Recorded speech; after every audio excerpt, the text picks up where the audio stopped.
For me, light is time. And I'm constantly tracking it. I'm constantly tracking how light moves through a space.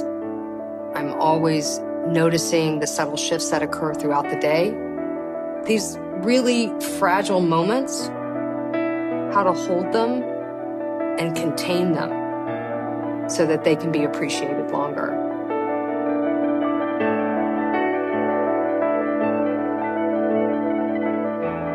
I started blowing glass when I was 15.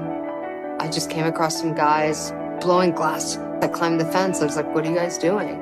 And we're blowing glass. I was like, oh my God, I want to learn how to do this. Let me at it. For me, the beauty of it is the bubbles, the sweat marks, the ash from the newspaper.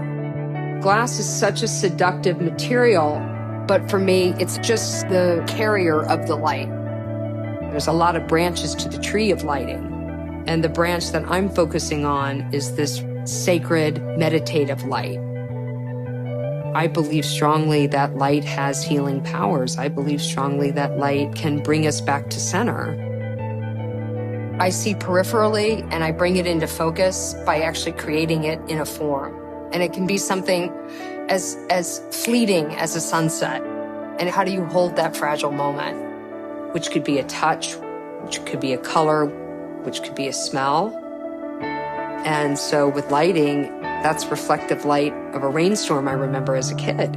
What do you remember? I remember that perfect first drop of rain and that feeling of there's more to come. I love that glass can be all these different facets of nature. It can be ice, it can be water, it can look like stone. It can be thin. It can be thick.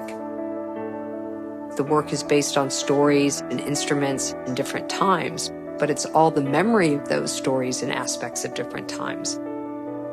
And so as light fades, so does memory. And then what we choose to keep is the elusive aspect of it. That's what the work is about. These fragile moments, these seconds, and connecting that moment and containing it and having it persevere and last.